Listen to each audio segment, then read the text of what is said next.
Angel, sige na, sumayaw ka na. Para ma-post ko na to sa Facebook at magkaroon tayo ng extra income. Ayoko nga, ng pinapagawa mo. Mas gusto ko mag-paint. Ito na lang maitutulong mo sa akin para tayo magkaroon ng extra income eh. O sige, ganito na lang. Pag na-post ko to at nagkaroon tayo ng malaking income dito, ibibili kita ng material para sa painting mo. Talaga, promise? Oo. O sige na, sayaw ka na. Yan. Okay, konti pa lang. Sige, yan. Oh, sige. Oh, very good. Okay na yun. Pare, alam mo, grabe naman yung nanay niya, pinipilit niya anak sumayaw. Oo nga. Kawawa yung bata, pinagkikitaan sa social media. Ano, madaming ganyan ngayon. Hindi kakakitaan nila yung mga anak nila tapos sino mang kinabang. Oo. Videohan kaya natin tapos upload natin sa Facebook. Di ba? Parang matigil yung mga Video mo, para try mo naman sa camera ko. Ganda camera ko eh. Ganito gumamit ngayon. Diyan mo, video mo. Ano yung videohan mo? Puta. Sa'yo mo tinututok eh. Di ba?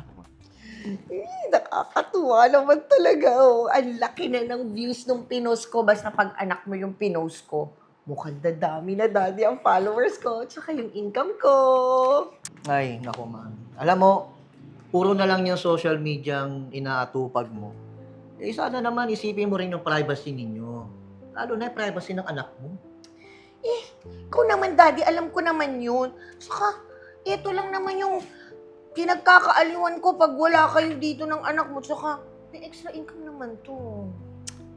Oo nga, mami. Nandun na nga tayo. Eh kaso, iba naman yung pinagsasabi ng anak mo eh. Oh. Ang reklamo niya, di naman daw niya gusto yung pinagagagawa mo.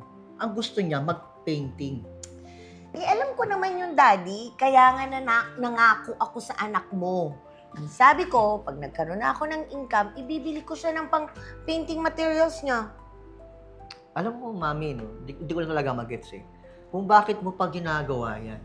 Eh, kaya ko naman bilhin yung pangangailangan ng anak natin. Eh, alam ko naman daddy, pero kasi ito yung uso. Plus, ewan ko ba naman sa'yo daddy, bakit hindi mo ako maintindihan? O, tingnan mo nga, nakakatuwa, ang dami ko ng followers daddy, ang dami ko ng followers. Okay, ha? Ikaw ang bahala. Ha? Basta ayoko lang makakarinig o makakita ng makakasira sa pamilya natin. Oo, promise. Nakakatuwa naman talaga. Hello! Magandang umaga. O ako naman, wala yung anak ko eh. So papakita ko sa inyo yung mga halaman ko. O di ba ang gaganda? Mami. Teka nga. Ano? Tignan mo, trending ka sa social media. Ang dami mong basher. Patingin nga. Sobra naman sila. Hindi naman kita pinipilit magsayaw tsaka hindi naman kita sinasaktan. Grabe naman yung gumawa ng storing to. Mami, social media yan. Kung ano yung nakikita nila, yun yung paniniwalaan nila. Grabe sila. Teka nga muna, sasagutin ko yung mga comments nito ha. Sandali, Mami, mag-i-explain wag ako. na. Lalaki lang yung issue. Kung ako sa'yo, i-delete mo lang yung video o di kaya yung social media account mo. Hala, sayang naman yun. Ang laki na ng followers ko.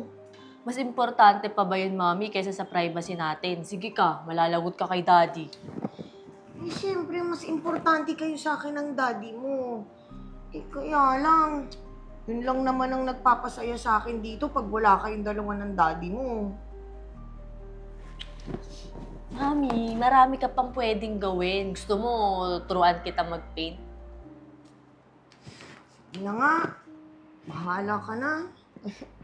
Sobra talaga yung nag-post niya na, hindi totoo yan. Hayaan mo na sila.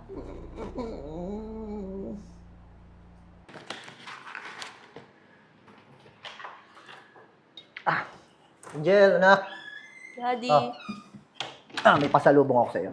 Hi, Daddy. Thank you. Oh, saan nga pala yung mami mo? Ay nako, Daddy. Nandun sa kwarto, nagmumukmuk. Kasi ang dami niyang basher sa social media. Kasi may nag-post sa social media nung video na pinipilit niya ako magsayaw. Yan na nga yung sinasabi ko eh. Naapektuhan na yung privacy natin.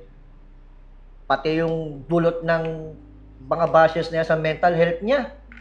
Ako, kita mo, hanggang ngayon, wala pa rin pa yata tayong dinner. Ay naku, Daddy. Feeling ko whole day yun magmumukmuk at iiyak-iyak sa kwarto. Ay, naku, sandali nga. Dalawin ko muna si mami mo. Baka kung ano lang ginagawa nun. I'm okay. I deleted all my social media. May sakit, malungkot, pero okay na rin din yun para sa mental health ko. That's good to hear, mami. Oh. Eh, bakit naman kasi nakikiusap ka pa dyan sa social media na yan? Isa tanda mo lang yan, di ba? Alam mo, mami, hindi mo naman kasi kailangan ng social media para lang malibang ka.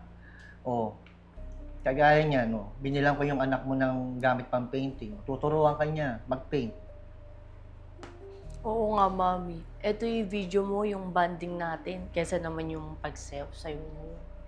No, sige.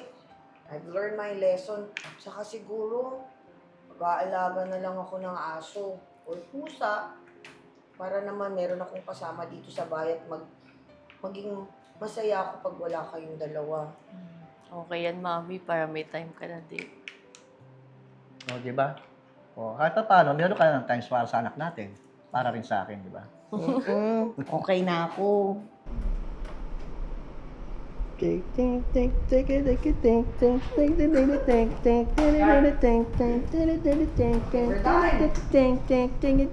na yung nakakay sa labas, mainit to. Tama na, April ba na bukas? Ang kasama, Yeah, April Fool's Day.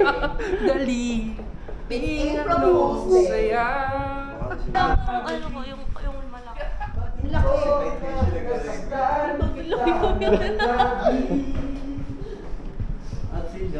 Ano, magsishoot na muna tayo? Shoot muna tayo, tapusin na natin. Oo, mabilis lang to. Hmm?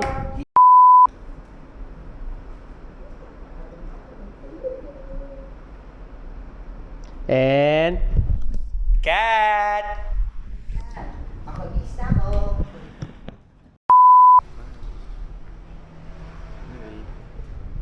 Pare, grabe. Ito yung ginagawa niya sa anak ko. Binibidyoan niya. Kumita na. Oo nga. Kawawa yung anak niyo. Pinagkikitaan. Ito guys, ito niya. Ginagawa niya ng itim. Wala ka sa ano. Ikaw nang next eh. Oo, ako malapit din yun. Oo pala oh. Nag-adlib ako. Nag-adlib pa. Naghilo pa sa ano ko. Oh yun to. Oh, sabay. Siya pa. From the start. Okay. Hindi ang followers ko, tsaka yung income ko. Alam mo, mami. Ano ba yung tigilan? Sorry. Yan. Okay na. Okay. Ikaw pala, puro na lang yan. na lang Puro social media. Okay. Sayang naman yun. Ang laki na ng followers ko. Eh, paano naman yung followers natin? Eh, followers yung social privacy pala. Okay, isa pa. Yun na sa'yo. Ikaw sa'yo. Yun na nga sinasabi ko eh. Ay, nako. Yung dulot ng mga bashers na yan, lalo na sa mental health niya. Nabulol ako. Lalo sa mental health niya. Hindi ko lang si Eya. Yan na nga sinasabi ko sa kanya eh. About sa social media na yan eh. Plus yung dinudulot pa ng mga bashers yan sa mental health niya. Ay, nako. Ano yung last line? Ano, Mami Ray? Kita mo, until now, wala ka sa... Ayun! Yun na lang last line. Okay. Oh, yan na nga yung sinasabi ko eh. Dahil sa social media na yan, pati yung dinudulot ng mga bashers sa mental health niya. Ayan. Wala pa rin tayong hanggang dinner ngayon. Ba't na pala sa dila? Ba't may hanggang? Hanggang ngayon, wala pa tayong dinner. Sorry. Mali. Nabulol. Privacy natin. Cafe stops and sunset flights. Cameras roll, every clip survived. From island shores to city lights bright. Short films done with heart and flair. Stories told beyond compare. No limit, no rules, just go with the flow. With the crazy ones, the fun will grow. Every step we take, every place we see, brings more joy to our memory. Upload and share, let the fun unfold. With the crazy ones, life never gets old.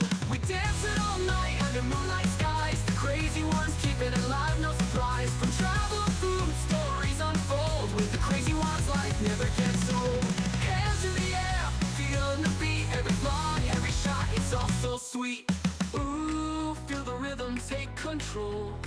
Every journey feeds our soul. Laugh, explore, and savor the ride with the Hi guys! I'm Ea Aison. Stay connected and don't miss out on our new content. Subscribe to our YouTube channel, follow us on Facebook and TikTok. Watch out for our exclusive events solely for our YouTube membership. With the crazy ones, life never gets old. so Yay! sweet. Oh yeah, so wherever we go, the stories told with the crazy ones, life never gets old. Let's go, living this life, feeling it in our soul with the crazy ones. Yeah, let's roll.